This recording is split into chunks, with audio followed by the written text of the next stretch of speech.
नमस्कार। तो हमने मोशन और मेजरमेंट ऑफ डिस्टेंसेस कैसे मेजर करना ये देख लिया था, और मोशन क्या होता है जब कोई ऑब्जेक्ट टाइम पास होने के साथ में अपनी पोजीशन चेंज करता है। तो टाइम के साथ में अगर अपनी पोजीशन चेंज करता है तो हम उसको बोलते हैं कि ये ऑब्जेक्ट मोशन में है। ये चीज हमने देखा। अब मोशन ये भी अलग अलग तरह का होता है। सबसे पहले हम देखेंगे रेक्टिलिनियर मोशन। तो रेक्टिलिनियर मोशन ये क्या होता है? एक्चुअली अगर हम देखें, हाईवे पे कोई सी गाड़ी चली जा रही है तेजी से,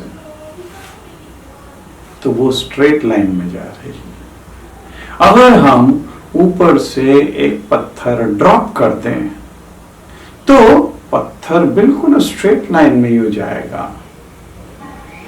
अगर पत्थर ड्रॉप करेंगे या पतंग ड्रॉप करेंगे तो वो यूं यूं यूं करके आएंगे, वो स्ट्रेट लाइन में नहीं है ना। अच्छा, ऐसे ही आपने 26 जनवरी की परेड देखी होगी, एकदम जो है तेजी से सैनिक लोग, और जो परेड होती है वो स्ट्रेट लाइन में होती है। तो जब भी कभी मोशन एक स्ट्रेट लाइन में होता है तो हम उसको बोलते हैं रेक्टिलिनियर मोशन। तो देखिए, rectilinear motion means the object moves along a straight line. In this motion, objects are moving along a straight line. Example देखिए, vehicle on a straight road. March past अगर हम देखें soldiers का, तो parade के अंदर वो भी स्ट्रेट लाइन में होता है।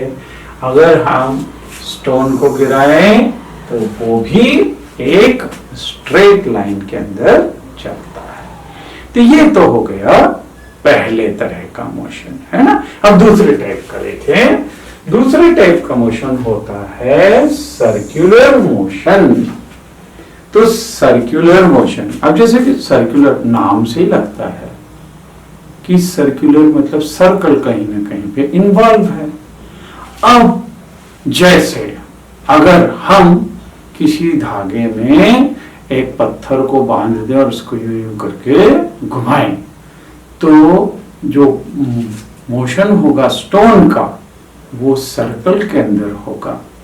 और ऐसे केस के अंदर जो स्टोन है उसका डिस्टेंस सेंटर से इक्वल होगा। हम जो ऊपर पंखा लगा रहता है, पंखे का अगर हम मोशन देखेंगे तो पंखे में अगर पंखे की जो वो है फैन, उसकी टिप देखें तो वो बिल्कुल एक सर्कल के अंदर मूव करता है, और उस टिप का सेंटर से डिस्टेंस हमेशा फिक्स रहता है। ऐसे ही बीच में स्क्रू लगे रहते हैं, अगर स्क्रू का भी मोशन देखेंगे तो वो सर्कुलर मोशन होगा। तो जब भी कोई object along a circle move करेगा तो उसको हम बोलते हैं सर्कुलर मोशन। तो देखिए, in this motion object moves along a circle and the distance of the object remains the same from the centre. तो सेंटर से, वैसे भी सर्कल की डेफिनेशन भी यही होती है कि this is the path of a point which is always at a constant distance from the center, है ना। तो ये सर्कल की डेफिनेशन होती है। अब इसका भी एग्जांपल देखें तो motion of A point marked on A blade of an electric fan. तो इलेक्ट्रिक फैन के अंदर कोई सा भी अगर पॉइंट मार्क करें, या फिर हम कोई स्क्रू लगा हुआ है जहां से ब्लेड फिक्स रहती है, कनेक्ट करके रखते हैं, उसका motion.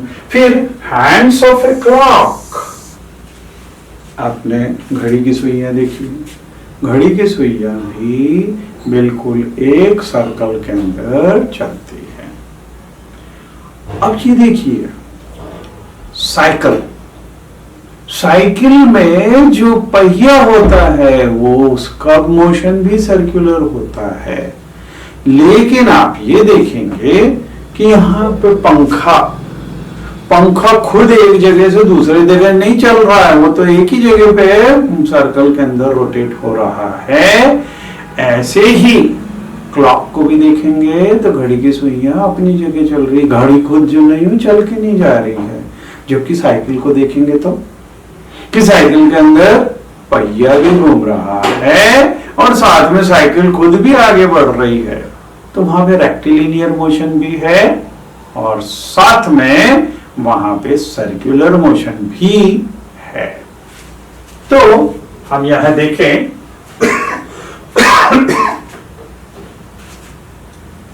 the electric fan or a clock by themselves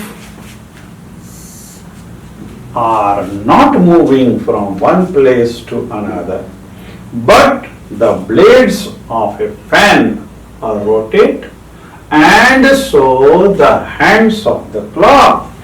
तो फैन की ब्लेड तो रोटेट हो रही है और क्लॉक खुद भी रोटेट हो रही है, उसकी जो घड़ी की सुइयां हैं वो भी चल रही हैं, लेकिन ये अपने आप से आगे नहीं बढ़ रही, जबकि साइकिल उसके अंदर सर्कुलर मोशन भी हो रहा है और साथ में वो चल भी रही है, आगे भी चल रही है। So these are the examples of circular motion.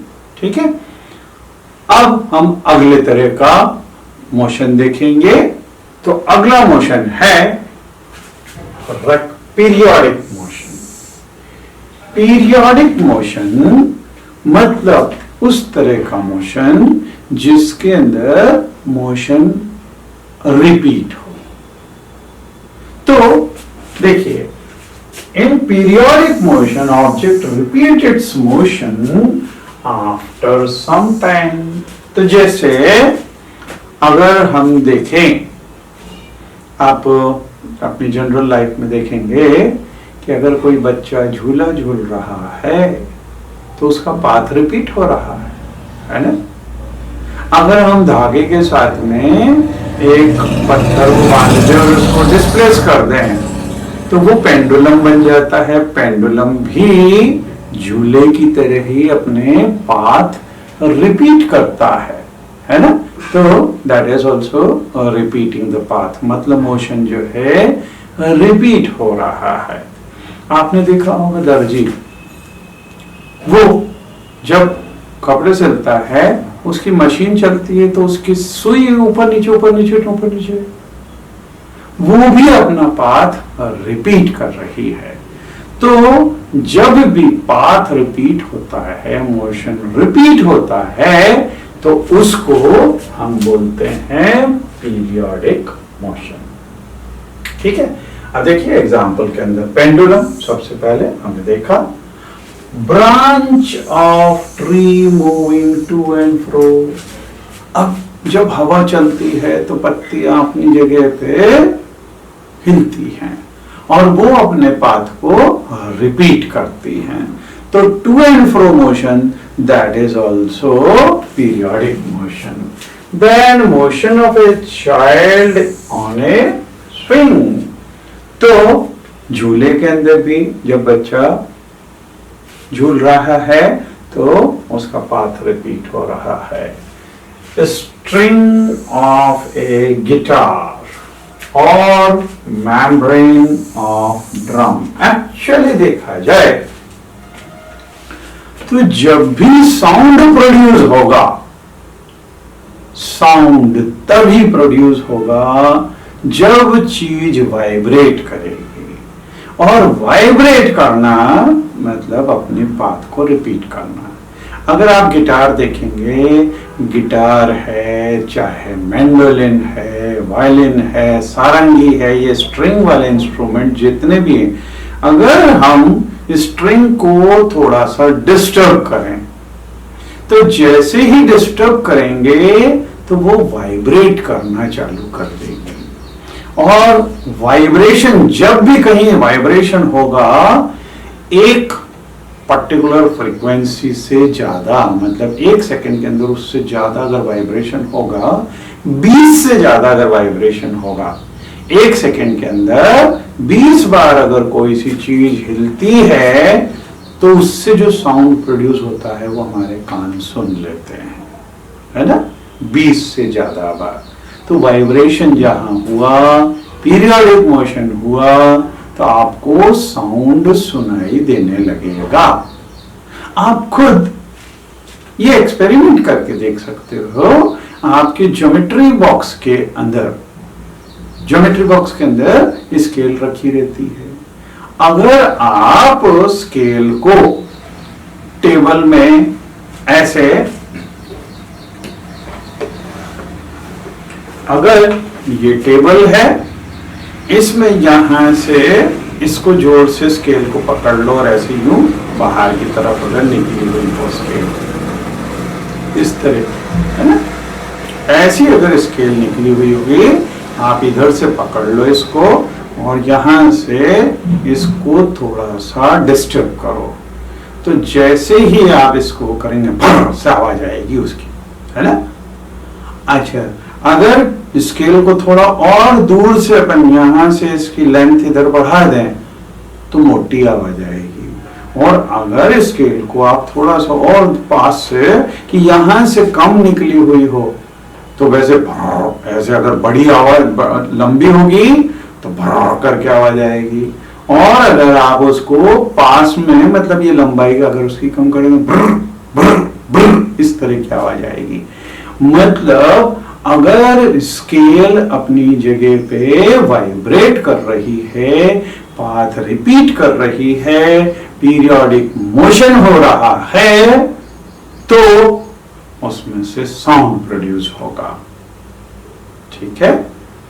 ऐसे ही अगर आप तबले को या ढोलक को जोर से ऐसे मारोगे तो उसका जो ऊपर चमड़ा लगा हुआ है, मेम्ब्रेन, अगर आपने यूं मारा और उसके ऊपर क्या करो कि कागज का छोटा सा टुकड़ा लेके उसके ऊपर बिल्कुल कोने का छोटा टुकड़ा लेके अगर आप यूं रखोगे तो आप देखोगे उसके ऊपर यूं करके वो नाचने लगता है। इसका मतलब क्या कि ढोलक या तबले का मेम्ब्रेन या जो चमड़ा है वो वाइब्रेट कर रहा है। वाइब्रेट कर रहा है मतलब अपने पाथ को रिपीट कर रहा है, मतलब वहां पे पीरियोडिक मोशन हो रहा है। गिटार को भी अगर आप यूं सीधे रखेंगे और उसके स्ट्रिंग को यूं धीरे से वो कर दो और उसके ऊपर एक कागज का टुकड़ा ऐसा टर्न करके और उसके ऊपर लटका दो, तो देखना वो भी अपने आप से वाइब्रेट करता है। तो ये शो करता है कि तार वाइब्रेट कर रहा है या मेम्ब्रेन वाइब्रेट कर रहा है, और ये मोशन पीरियोडिक मोशन होता है ना। तो पीरियोडिक मोशन मतलब अपनी प्लेस को, अपने मोशन को रिपीट करना। और वो सुई भी अगर आप देखें मशीन की दर्जी वाली जो सुई है उसके अंदर भी दो तरह के मोशन हो रहे हैं। अगर हाथ वाली मशीन होगी तो हाथ से उसको रोटेट कर रहे हैं तो उसमें रोटेशनल मोशन भी हो रहा है, और जब तक हम रोटेशनल मोशन कर रहे हैं तब तक सुई वो ऊपर नीचे चल रही है। तो जो सुई का मोशन है वो पीरियोडिक मोशन है और इसका रोटेशनल मोशन है, सर्कुलर मोशन है। ठीक है। So these are different types of motions. Okay. So ये निडल वाला भी एग्जांपल हमने देख लिया कि जो स्विंग मशीन है इसके अंदर व्हील जब रोटेट होता है तो needle moves up and down, तो ये मोशन जो है पीरियोडिक मोशन होगा। अच्छा, अगर हम देखें motion of A ball along the ground, अभी हमने एक मोशन देखा कि साइकिल के अंदर पहिए का रोटेशनल मोशन और साथ में उसके रेक्टिलिनियर मोशन भी है। ऐसे ही अगर हम बॉल को नीचे जमीन के अंदर चलाते हैं तो इसमें बॉल का मोशन वो रोटेशनल मोशन भी हो रहा है और साथ में उसमें भी रेक्टिलिनियर मोशन भी हो रहा है। तो यहाँ पे a ball is rolling on the ground rotating as well as moving forward along the ground। तो यहाँ पे दो तरह के मोशन इसके अंदर भी हो रहे हैं। अब मोशन खुद क्या होता है? मोशन अभी हमने देखा था कि अगर कोई ऑब्जेक्ट टाइम के साथ में अपनी पोजीशन चेंज करती है तो वो ऑब्जेक्ट मोशन में कहलाता है ना। तो देखिए, motion is a change in the position of an object with time। तो टाइम पास होगा और अगर पोजीशन चेंज हुई, जैसे अब माना अपने घर के सामने अपनी गाड़ी खड़ी हुई है, कार खड़ी हुई है ना। अब कार अगर खड़ी हुई है, हम अगर घड़ी में देख रहे हैं कि 2 मिनट बाद भी वहीं खड़ी है, 3 मिनट बाद भी खड़ी हुई है, इसका मतलब उसकी पोजीशन चेंज नहीं हो रही है, उसका हमारे पास से डिस्टेंस चेंज नहीं हो रहा है। लेकिन अगर कार मोशन में होगी तो हमने देखा कि जब 0 टाइम है तब कुछ डिस्टेंस है, जब 1 मिनट हो गया तो वो कार आगे चली गई, उसका हमारे पास में से डिस्टेंस ज्यादा हो गया, और दूर चली गई, उसने और स्पीड बढ़ा ली तो उसका डिस्टेंस हमारे घर से डिस्टेंस चेंज होता जाएगा। तो जब तक वो मोशन में है तो उसका डिस्टेंस चेंज होगा। और अगर मान लो कहीं पे जाके दुकान में रुक गई और वहां पे कुछ चीज खरीदने लग गए, उस पर जो बैठा हुआ ड्राइवर है या जो भी हो, तो उस समय वो वापस से स्टेट ऑफ रेस्ट में आ जाएगी। फिर चली तो उसका डिस्टेंस फिर से चेंज होगा, चाहे वो ज्यादा हो चाहे वो कम हो। अगर वापस आएगी तो डिस्टेंस कम होने लग जाएगा। सो whenever any object is changing its position with respect to time, then it is said to be in motion। ठीक है, तो ये हमने इस चैप्टर के अंदर मोशन और डिस्टेंस, उसका मेजरमेंट, उसके बारे में देखा और डिफरेंट टाइप्स ऑफ मोशन भी देखा, है ना। फिर स्टैंडर्ड यूनिट ऑफ डिस्टेंस ये भी देखा। अब हम देखते हैं इसके ऊपर बेस्ड कुछ क्वेश्चंस। ठीक है, चलिए सबसे पहले fill in the blanks. 1 metre is dash centimetre. तो हमने देखा था 1 मीटर, वो जो बड़ी सी स्टील वाली रॉड जैसी रहती है वो 1 मीटर की होती है, और उसके अंदर कितने सेंटीमीटर्स रहते हैं? 100 centimetre. So answer for this will be 100 centimetre, right. फिर 5 kilometre is how many metres? तो हमको ये मालूम है 1 किलोमीटर इज इक्वल टू होता है 1000 मीटर, है ना। ये चीज हमको मालूम है। तो 5 किलोमीटर मतलब हम दोनों साइड अगर 5 से मल्टीप्लाई कर दें तो 5 into 1 kilometre is equal to 5 into 1000 metre. 5 into 1 मतलब 5 kilometre is equal to 5 into 1000 means this will be 5000 metre. तो 5 किलोमीटर कितने मीटर्स के बराबर होगा? 5000। Okay, so here we will write this is 5000 meters। The motion of a child on a swing, this is कौन सा था? अपन झूले में झूलते तो periodic motion. So this is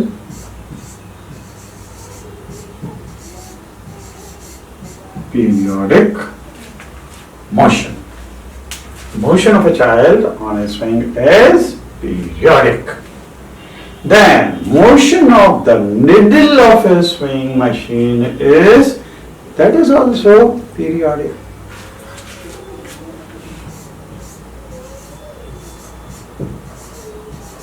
तो ये मोशन ये हो गया periodic. Then motion of wheel of a bicycle, this is circular motion. क्योंकि व्हील खुद वो सर्कुलर मोशन कर रहा है ना? अच्छा, फिर arrange the following lens in their increasing magnitude. तो इंक्रीजिंग मैग्नीट्यूड में हमारे को इसको लिखना है. इसको बोलते हैं असेंडिंग ऑर्डर, है ना? असेंडिंग मतलब बढ़ते हुए क्रम में और डिसेंडिंग मतलब घटते हुए क्रम में, है ना? तो हम अभी इसको असेंडिंग ऑर्डर में रखेंगे. सबसे पहले दिया है मीटर, फिर दिया है सेंटीमीटर. तो मीटर बड़ा होता है, सेंटीमीटर छोटा होता है, फिर किलोमीटर इन सबसे बड़ा है और मिलीमीटर सबसे छोटा है ना? तो हम सबसे पहले आपको अपने आप से लिखना है. यहाँ पे 1 मिलीमीटर सबसे पहले लिखेंगे, मतलब ये फर्स्ट पोजीशन पे लिखेंगे.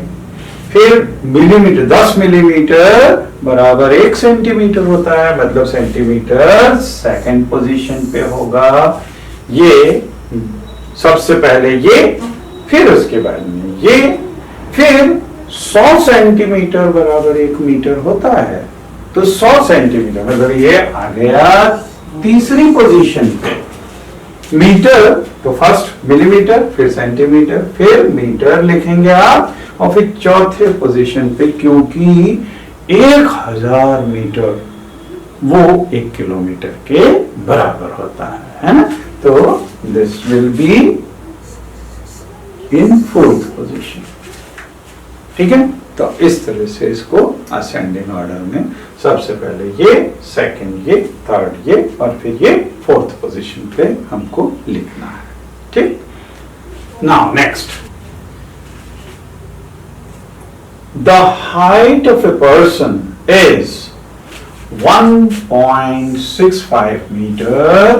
Express it into centimetre and millimetre. तो हमको इसको मीटर को सेंटीमीटर में भी कन्वर्ट करना है और इसको मिलीमीटर में भी कन्वर्ट करना है. तो देखिए कैसे करेंगे.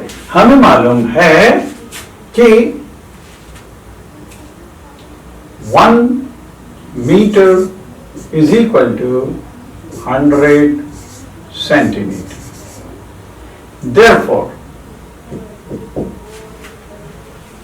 1.65 मीटर, इससे दोनों जगह मल्टीप्लाई करते हैं, is equal to 1.65 into 100 centimetre.